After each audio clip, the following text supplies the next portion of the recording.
Sir आप physiotherapy वाली field में क्यों आए और अभी लाइक आप physio as a full time physiotherapist हो, तो आपका क्या ड्राइव रहा इसके पीछे इस फील्ड में आने का? स्टार्टिंग में जब हमारी 12th हुई तो उसके बाद हमारे एक सर्जन फ्रेंड थे पापा के, उन्होंने हमें गाइड किया कि फिजियोथेरेपी कैसा है क्या है, बताया आने वाले टाइम में काफ़ी स्कोप रहने वाला है। हमने भी थोड़ा सा रिसर्च किया तो पता देखा हाँ भाई काफ़ी अच्छा प्रोफेशन है, लोगों की सेवा करते हैं हम, पेन कम करते हैं।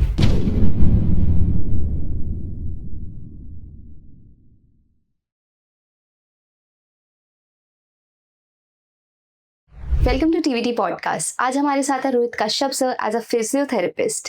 आज हम बात करेंगे about different type of injuries जो हमें स्पोर्ट्स या बैक इश्यूज हमारी लाइफस्टाइल और डाइट की वजह से होती हैं। तो let's welcome sir and let's find out क्या क्या हम चीज़ें उस चीज़ में कर सकते हैं। Hi sir.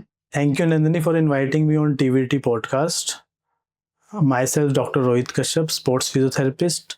I am spine and sports injury specialist. Sir आप फिजियोथेरेपी वाली फील्ड में क्यों आए और अभी लाइक आप physio as a full time physiotherapist हो, तो आपका क्या ड्राइव रहा इसके पीछे इस फील्ड में आने का? स्टार्टिंग में जब हमारी 12th हुई तो उसके बाद हमारे एक सर्जन फ्रेंड थे पापा के, उन्होंने हमें गाइड किया कि फिजियोथेरेपी कैसा है क्या है, बताया आने वाले टाइम में काफ़ी स्कोप रहने वाला है। हमने भी थोड़ा सा रिसर्च किया तो पता देखा हाँ भाई काफ़ी अच्छा प्रोफेशन है, लोगों की सेवा करते हैं हम, पेन कम करते हैं, स्ट्रगलिंग लाइफ को थोड़ा सा सॉल्व करते हैं।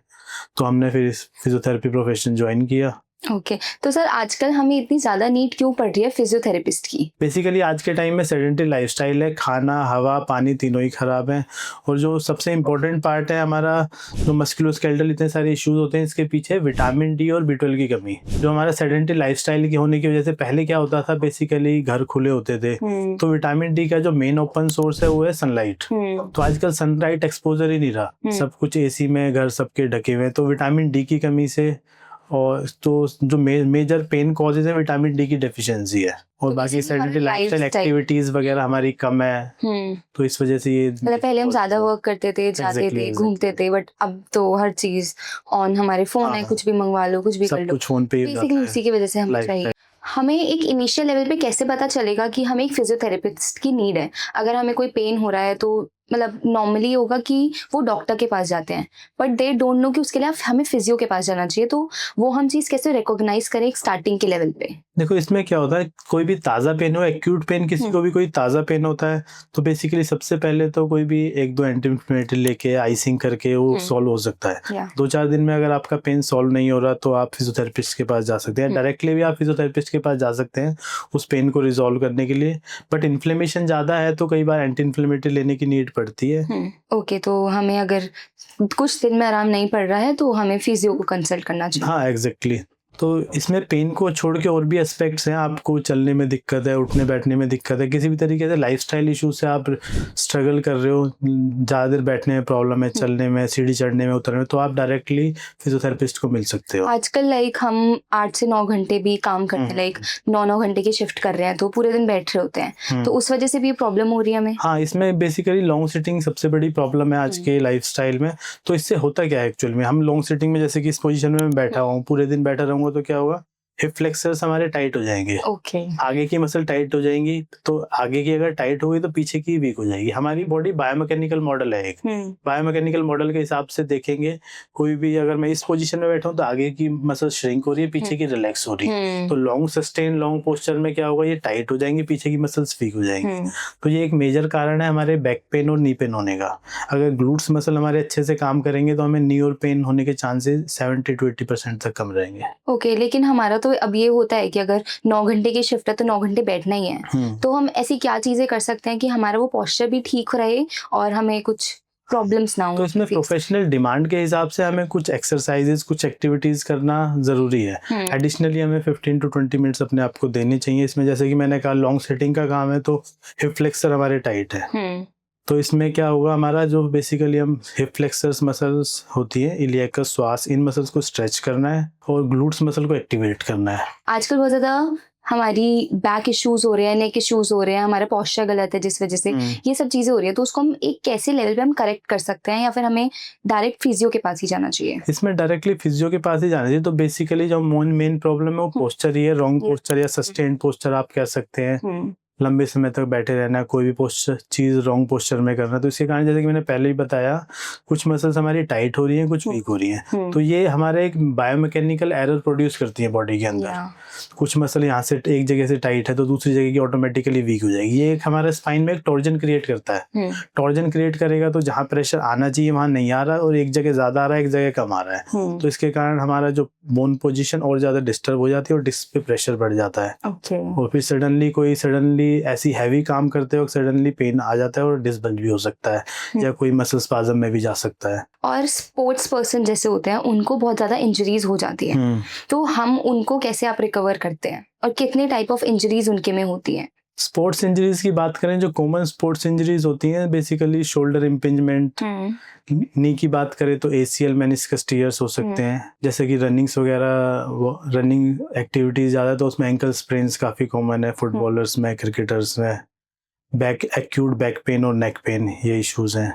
मतलब अगर ये इंजरीज होती हैं, अगर रिकवर हो गई हैं, उसके बाद वो सेम जो पीछे पहले स्टैमिना एंड ऑल था उसके साथ ही वो कर सकता है, या फिर कोई डिफरेंस आएगा? नहीं, अगर ग्रेड 1 इंजरी है तो अलोंग विद हिज और ट्रेनिंग वो कंटिन्यू कर सकता है। साथ में हम कुछ एक्सरसाइज या कुछ फिजियोथेरेपी मोडालिटीज की हेल्प लेते हैं हीलिंग के लिए, लेजर हो गया, अल्ट्रासाउंड, टेंस, इस तरीके से, और ग्रेजुअली लोडिंग एक्सरसाइज बढ़ा देते हैं। अगर थोड़ी सी इंजरी ज़्यादा होती है तो कुछ दिन का 1 वीक का रेस्ट देके along with anti inflammatory tablets, उसके बाद फिर करेक्शन और एक्सरसाइजेस बढ़ा देते हैं धीरे। सर, इंजरीज में कितने टाइप ऑफ ग्रेड्स होते हैं? इंजरीज यूजुअली ज़्यादातर इंजरीज को 3 ग्रेड में बांटा गया है, ग्रेड 1, ग्रेड 2, ग्रेड 3। ग्रेड 1 मतलब कि कह सकते हैं 25% तक, 50 to 75, ग्रेड 2 100%, ग्रेड 3 कोई भी इंजरी ग्रेड 3 है मतलब कि काफ़ी हद तक डैमेज है उसके अंदर, तो ग्रेड 3 इंजरीज में ज़्यादातर फिर हमें ऑर्थोपेडिक्स की हेल्प लेनी पड़ती है, कई बार सर्जरी की भी नीड होती है ऐसे केसेस में। आजकल लोअर बैक इश्यूज बहुत हो रहे हैं, ठीक है, मतलब नॉर्मली यूथ में तो बहुत ही ज़्यादा हो रहा है, तो कुछ हम ऐसे मेजर्स कुछ ले सकते हैं जिससे हम उसको प्रिवेंट कर लें? जैसे कि आप कह रहे हो काफ़ी होता है, तो इसमें हम क्या देख सकते हैं? सबसे पहली चीज़ जो हमें देखनी चाहिए, हम ये मानते हैं सबसे पहले nutrition is most important thing, उसके बाद में हमारा काम आता है। तो सबसे पहले न्यूट्रिशनल पॉइंट ऑफ व्यू से अपना विटामिन D, B12 चेक कराइए, उसको फुलफिल करिए, काफ़ी हद तक तो इसी से आराम हो जाता है।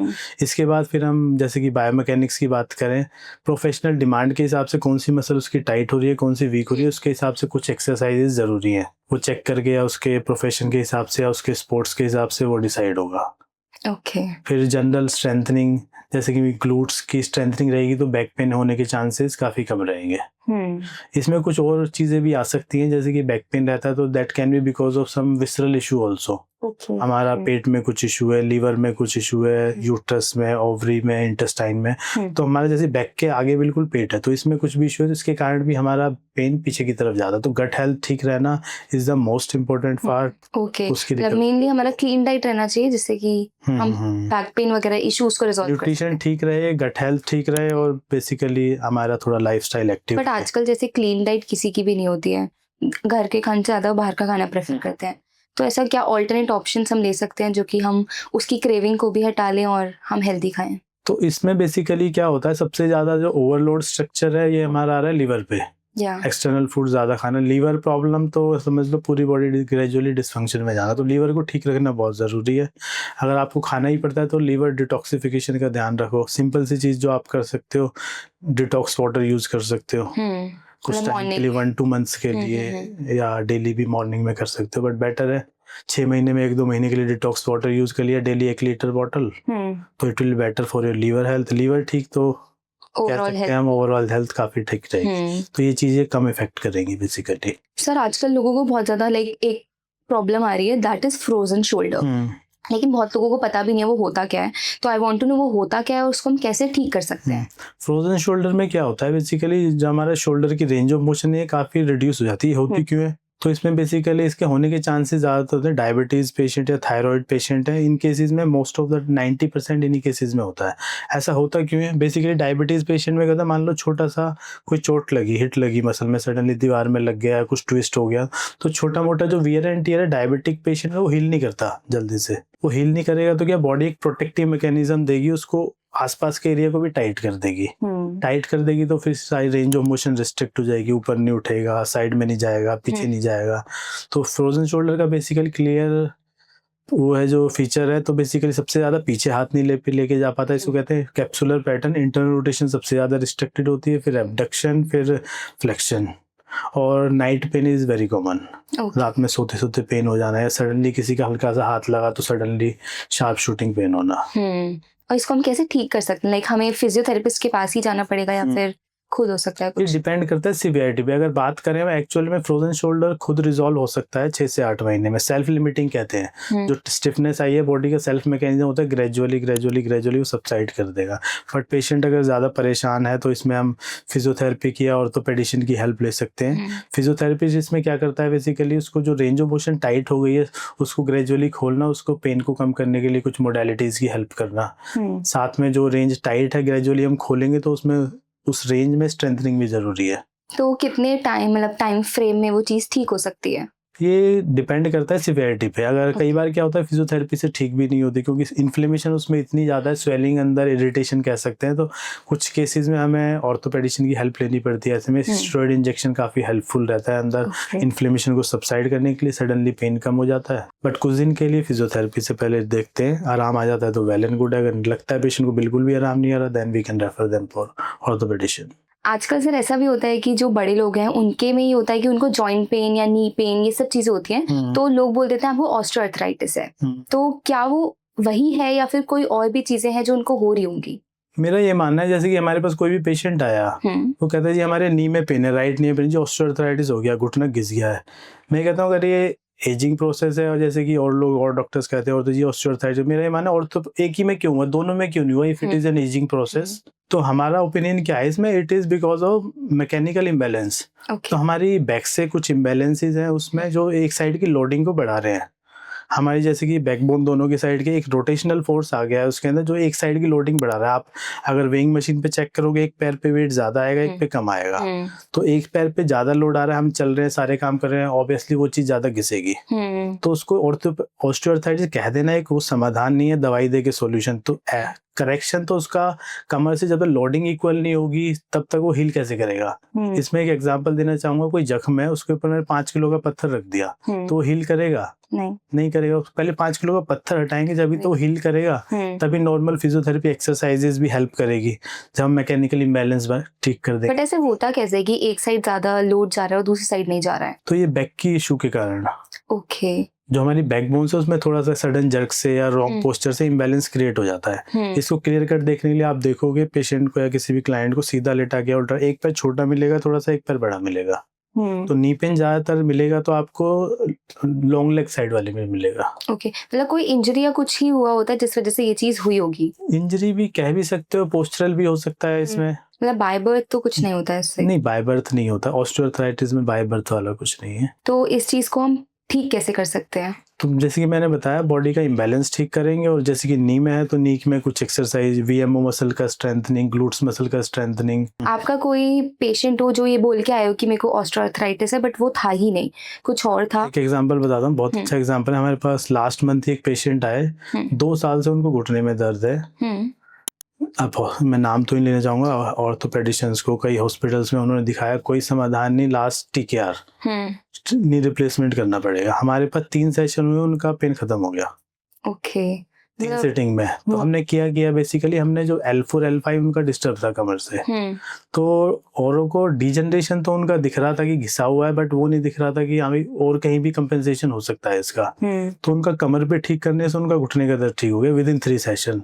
वो तो इतने थैंकफुल थे, उन्होंने कहा जी जादू हो गया ये तो। Very surprise. डॉक्टर्स हैं जो मिसगाइड कर देते हैं लोगों को। नहीं, मिसगाइड नहीं कर, सबका अपना फील्ड है, देखने का तरीका है, नजरिया है। हमारा देखने का तरीका अलग है प्रॉब्लम, आयुर्वेदिक वाले का अलग है, ऑर्थोपेडिशियन का अलग है देखने का, होम्योपैथी वाला अलग है। अब सब बंदे एक सारा एक व्यू लेके नहीं चल सकते ना, उसको तो फिर होलिस्टिक साइंस लेके चलना, पूरा हीलिंग बड़ा मुश्किल है। बट ऐसे मैं ये कहना चाहूंगा, ऐसे लोगों की जरूरत है जिनको हर चीज की नॉलेज हो। Ayurveda, homeopathy, physiotherapy, allopathy, orthopaedic, जो बेस्ट हो वो दिया जा सके, तो बेस्ट सर्विस पेशेंट को तभी मिल पाएगी जो उसको चाहिए, वरना बड़ा मुश्किल है। बट रियल लाइफ में इज इट पॉसिबल कि आप इतना सारा मेडिकल फील्ड एक बार में कवर कर लो? एक एग्जांपल और मैं बता सकता हूँ आपको इसमें। नी का तो नहीं है, एक पेशेंट हमारे पास आई, यहाँ रिस्ट पेन था, टी करवाएं, 2 महीने से दवाई खा रही थी, कोई रिलीफ नहीं था। ऑर्थोपेडिशियन के अकॉर्डिंग उसको डिकर्वेंस डिजीज होती है, रिस्ट की वो थी। हमारे पास आई, हमारे पास वो 4 सेशन में ठीक हो गई without any medication by working on नेक। तो हमारे स्पाइन में सिंपल ये कहना चाहूँगा, स्पाइन इज वेरी इंपॉर्टेंट, चाहे नी पेन हो चाहे रिस्ट पेन हो। स्पाइन में कुछ इशू होता है क्योंकि हमारी नर्व स्पाइन से ही निकल रही है, हाथ में आ रही है जो पैरों में आ रही है। तो यही कंसेप्ट कायरोप्रैक्टिक में लेके चला जाता है। तो स्पाइन इज वेरी इंपॉर्टेंट और तो कायरोप्रैक्टिक होता क्या है? तो सिंपल देसी लैंग्वेज में हम समझना चाहें तो हड्डियों की सेटिंग ठीक करना, that is called chiropractic. Okay, तो रील्स में ज्यादातर दिखाते हैं मतलब चट आवाज नहीं आई तो कुछ हुआ नहीं, बट एक्चुअल में ऐसा नहीं है। चट आवाज आनी, यहाँ से भी कटका दिया, यहाँ से भी cut, that is not actual chiropractic. Actual chiropractic actual में बॉडी के अंदर फॉल्ट है कहाँ, उसको ढूंढना पड़ता है कि इस प्रॉब्लम के लिए कौन सी हड्डी को चटकाना है। एक ही चटकाना है, एक या दो। अब 10 चट कर दी तो एक तो साइकोलॉजिकल इफेक्ट हो गया, रिलैक्सेशन जरूर मिलता है, but that is not the solution. Solution तो एक या दो करेक्ट से ही आएगा जो नीडफुल है। तो वो कायरोप्रैक्टिक आजकल ज्यादा इन नीड हो रहे हैं, व्हाई सो? लोगों को अच्छा लगता है रील्स में चट देखना, that is the only issue. Sir आजकल ऐसा बहुत होता है कि लोग हर डॉक्टर के पास हुआ है एंड उन्हें हर जगह कंसल्ट करा लिया, बट हर जगह की कंसल्टेशन के बाद भी उनको रिकवरी नहीं हो रही है, उनको पेन में रिलीफ नहीं है, तो वो चीज़ क्यों होती है? हाँ, इसमें मैं आपको बताना चाहूँगा, जैसे कि कुछ पेशेंट्स हमारे पास आते हैं जी, हमने दिखाया एक्सरे भी ठीक है, उनका MRI भी ठीक है, ब्लड रिपोर्ट्स भी ठीक है, फिर भी वो स्ट्रगल कर रहे हैं, उनका पेन ठीक नहीं हो रहा, डिस्फंक्शन ठीक नहीं हो रहा। तो इसमें इसके पीछे कुछ कारण हो सकते हैं, जैसे कि मैंने बताया बॉडी का कुछ माइन्यूट फॉल्ट्स हो सकते हैं जो एक्चुअल में एक्सरे MRI में नहीं दिखते। वो एक फिजियोथेरेपिस्ट अच्छा है, कायरोप्रैक्टर इनको चेक करके फाइंड आउट करके रिजॉल्व कर सकता है। एक माइन्यूट सा डिस्टर्बेंस भी बॉडी को, जैसे कि पैर के अंदर एक छोटा सा कंकड़ आ जाए, वो परेशान करता है। एक छोटा सा फॉल्ट भी बॉडी को कंटिन्यूअस डिस्टर्बेंस दे सकता है जी। तो बॉडी फॉल्ट्स करेक्ट होना ज़रूरी है। तो कई बार उसको करेक्ट करने से भी जो उनके ऑनगोइंग सिम्टम्स हैं वो चले जाते हैं। दूसरा इसके पीछे फैक्टर आता है विसरल हेल्थ का, थोड़ा पेट में कई बार हमने देखा कि गट है, रिवर यूट्रस में कुछ इशू है, इसके कारण भी हमारा बैक पेन हो सकता है।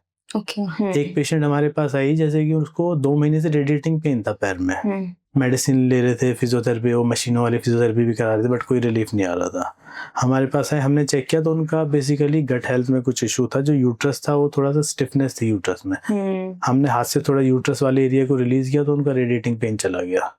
तो ये हम बैक का एक्सरे देखेंगे तो उसमें नहीं आएगा, MRI में भी नहीं आएगा, बट उसको रेडिएटिंग पेन है, जरूरी नहीं है वो नर्व कंप्रेशन। तो ये सारे बहुत सारी चीजें चेक करनी पड़ती है। एक चीज से रिलीफ नहीं आ रहा तो दूसरी से तीसरी, पेशेंट को फाइनली हमारे पास पेशेंट आया उसको ठीक करके तो भेज रही है। कैसे करना है वो डिपेंड करता है, बहुत सारी मोडालिटीज हैं। पहले बोन सेट करेंगे, मसल सेट करेंगे, फिर ग्रेजुअली अंदर घुसते चले जाएंगे, कहीं तो समाधान मिलेगा। ऑल्सो अगर कोई इंजरी हो जाती है तो हमें फिजियोथेरेपी करवानी चाहिए, लाइक हम फिजियोथेरेपी वाली साइड पे जाएं या फिर सर्जरी की साइड पे जाएं? इंजरी ये डिपेंड करता है हमें इंजरी का लेवल क्या है। अगर कोई भी, जैसे कि हम सॉफ्ट टिश्यू या बोन की बात करेंगे, तो अगर फ्रैक्चर है तो ऑब्वियसली बात है फिजियोथेरेपी कुछ नहीं कर सकती, तो डायरेक्टली गो फॉर ऑर्थोपेडिक्स। उसमें प्लेटिंग या हेयर लाइन फ्रैक्चर है तो 3 से 6 वीक का प्लास्टर रहेगा, उसके बाद फिर फिजियोथेरेपी की नीड है। अगर सॉफ्ट टिश्यू इंजरीज की बात करेंगे, लिगामेंट्स की, मसल की, टेंडन्स की, अगर ग्रेड 1 ग्रेड 2 इंजरी है तो physiotherapy can manage, but grade 3 है तो सर्जरी ही करानी पड़ेगी। लिगामेंट का कंप्लीट टीयर हो गया तो फिजियोथेरेपी उसमें हेल्पफुल नहीं है, तो सर्जरी के बाद फिजियोथेरेपी का काम है। ओके। ऑल्सो लोग ये भी कहते हैं अगर एक बार फिजियोथेरेपी करा ली तो आपको आदत पड़ जाती है। ये एक मिथ है। एक्चुअली में क्या होता है, मान लो किसी को पेन है, बैक पेन है, तो नॉर्मल जो 50 साल पुरानी फिजियोथेरेपी में वो मोडालिटीज लगा दी, सिर्फ और चीज़ों पे ध्यान नहीं दिया, हमने मशीन लगा देना, हीट पैड लगा देना, इस टेम्पोरेरी थोड़ी देर के लिए आपको लगेगा हाँ बेटर है। तो ज़्यादातर जो चैरिटेबल फिजियोथेरेपी में क्या होता है, हाँ जी आप गए, अल्ट्रासाउंड कर दिया, IFT कर दिया और हीट पैड लगा दिया, बट दैट इज़ नॉट। उसके अलावा भी बहुत सारी चीज़ें वो करोगे तो सिर्फ कुछ केसेस में आराम हो भी जाएगा, कुछ में नहीं भी होगा। तो आराम होगा फिर वो दोबारा आ सकता है, क्योंकि वो रूट कॉज का तो समाधान हुआ नहीं। रूट कॉज फाइंड आउट करके उसका रिजोल्व होना जरूरी है, तो वो परमानेंट समाधान है। वरना आप एक चीज पकड़ के सिर्फ हीट पैड लगा के वो सारे समाधान नहीं हो सकते ना। तो फिजियोथेरेपी एक वेरी वास्ट फील्ड, उसमें बहुत सारी चीज़ें आती हैं, electric modalities, heat pad, cold pack. फिर मेन जो काम है फिजियोथेरेपिस्ट का, बोनी फॉल्ट्स या मसल कौन सी फॉल्ट है, कौन सी मसल टाइट है, कौन सी मसल वीक है, कौन सी हड्डी रॉन्ग पोजीशन पे है, ये सब चीज़ें एड्रेस करना। तो ये सब चीज़ें एड्रेस होंगी जो नीडफुल है उसके लिए, तभी उसको परमानेंट रिलीफ आएगा, वरना वो टेम्पोरेरी रहेगा। तो इसलिए कह देते हैं हाँ जी, फिजियोथेरेपी टेम्पोररी रिलीफ देती है। और कुछ ये भी होता है, एक चीज़ और बताना चाहूँगा, जैसे अगर पेशेंट हमारे पास आया, उसको बैक पेन है, हमने उसका पेन ठीक कर दिया, तो पेशेंट क्या करेगा, छोड़ देगा आना। तो उसको लगेगा मैं ठीक हो गया। ठीक होने और आराम होने में एक थोड़ा सा डिफरेंस है। यहाँ पे पेशेंट ठीक हो गया, बट उसको रिकरेंस ना, उसको थोड़े से सेशन और चाहिए और स्ट्रेंथनिंग चाहिए, बेसिक ग्रेजुअल कंडीशनिंग, किस मसल को स्ट्रेंथ देनी है, कैसे कैसे थोड़े थोड़े टाइम के गैप का उसको स्ट्रेंथनिंग एक्सरसाइज बढ़ानी पड़ती है, ताकि उसका टॉलरेंस लेवल और बढ़े। टॉलरेंस लेवल बढ़ जाएगा तो वो दोबारा नहीं आएगा। वहीं पे उसने छोड़ दिया रिलीफ आते ही, तो उसको हर कुछ थोड़ा सा एक्स्ट्रा लोड आएगा, क्योंकि उसकी कैपेसिटी नहीं बनी एक्स्ट्रा लोड लेने की, तो वो आएगा पेन।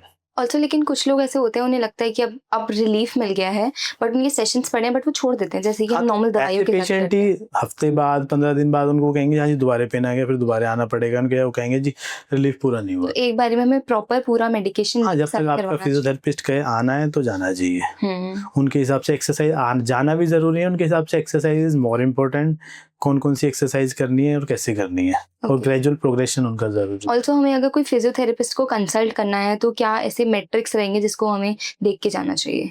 नहीं, बस क्वालिफाइड फिजियोथेरेपिस्ट होना चाहिए, जो मेन क्वालिफिकेशन है बैचलर्स, और उसके बाद मास्टर्स भी होती है। तो ऐसा जरूरी नहीं है कि हाँ जी मास्टर है तो वही अच्छा करेगा। बेसिक ये तो डिपेंड, प्रैक्टिकल स्किल्स है, तो सामने वाले का एक्सपीरियंस कितना है, तो उसके रिव्यूज देख के जाओ, सुन के जाओ हाँ जी वो कैसा ट्रीटमेंट है, कैसे रिजल्ट है। मेन तो रिव्यूज पे डिपेंड करता है, उसके कितने पेशेंट ठीक हुए, कैसा ट्रीटमेंट हो रहा है वहाँ। सिर्फ डिग्री से भी ट्रीटमेंट नहीं होता, हमारे बहुत सारे एग्जाम्पल है इसमें। डिग्री इकट्ठी करने से कोई अच्छे पेशेंट ठीक नहीं कर सकता, it is not necessary. Sir physiotherapist से रिलेटेड बहुत ज़्यादा मिथ्स होते हैं, तो आई वांट कि आज आप उसके बबल बस्ट करो, जिससे कि लोगों को पता चले कि फिजियोथेरेपिस्ट एक्चुअली में क्या है। सबसे पहला मिथ तो यही है कि लोग सोचते हैं कि फिजियोथेरेपी जो है प्रिस्क्रिप्शन, मतलब कि रेफरल के साथ ही जाना है। ऐसा जरूरी नहीं, you can directly visit a physiotherapist. आपको कोई भी मस्कुलोस्केलेटल इशू है, पेन एक्स किसी भी तरीके का है तो। दूसरा हम कहेंगे, कुछ ज़्यादातर परसेप्शन ये है कि फिजियोथेरेपिस्ट जो है ऑर्थोपेडिशन की सब यूनिट है, ऐसा भी बिल्कुल नहीं है। Orthopedician is different profession, physiotherapy is different profession. Third चीज़, कुछ लोग सोचते हैं फिजियोथेरेपी में सिर्फ एक्सरसाइज या मसाज है, ऐसा भी बिल्कुल नहीं है। Physiotherapy is very vast field. पूरी बॉडी को असेस करना, कौन से इसमें हमारी बोनी पोजीशन चेक करना, मस्कुलर बैलेंसेस चेक करना, कंडीशनिंग लेवल चेक करना, इवन और भी बहुत सारी चीज़ें। वेरी वास्ट फील्ड, जितना घुसोगे उतना अंदर जाते। ऑल्सो ये भी है कि क्या हमें योगा करना चाहिए या फिर फिजियोथेरेपी लेनी चाहिए? तो ये बहुत अच्छा topic, yoga is also very good. तो बेसिकली जनरल वेलनेस के लिए योगा बहुत इंपॉर्टेंट है, बहुत अच्छा है। मैं ये कहूँगा फिजियोथेरेपी से बेटर है। उसमें रेस्पिरेटरी एक्सरसाइजेज, रेगुलर बेसिस पे आप योगा क्लास जाते हो तो आपको इश्यूज, मस्कुलोस्केलेटल इश्यूज होने के चांसेस काफ़ी कम है जी। बट अगर हो गया है, आप नहीं जाते, तो फिजियोथेरेपी कैन हेल्प। अगर हो गया है तो physiotherapy can help you in a better way rather than yoga. क्योंकि है फिजियोथेरेपिस्ट जो है वो उसका कैलकुलेशन करना, कौन सी मसल टाइट है, कौन सी वीक है, कौन सी बोन रॉन्ग पोजीशन पे, ये अच्छे से डायग्नोज कर सकता है, उसको ट्रीट कर सकता है। बेसिकली क्विकली आपको आराम दे सकते हैं। हाँ, योगा में तो जनरल वेलनेस हो गई, वो आपको एक्सरसाइजेज, योगा स्ट्रेचेज बताएंगे, वो प्रिसाइजली नहीं है। Physiotherapist can work in a precise way for your ongoing issue. अगर आपने हमारा ये पॉडकास्ट देखा है, आपको कोई क्वेरी है, कुछ पूछना है physiotherapy, muscles pains, joints pains के बारे में, या हमारी हेल्प चाहिए, you can contact us on the given numbers.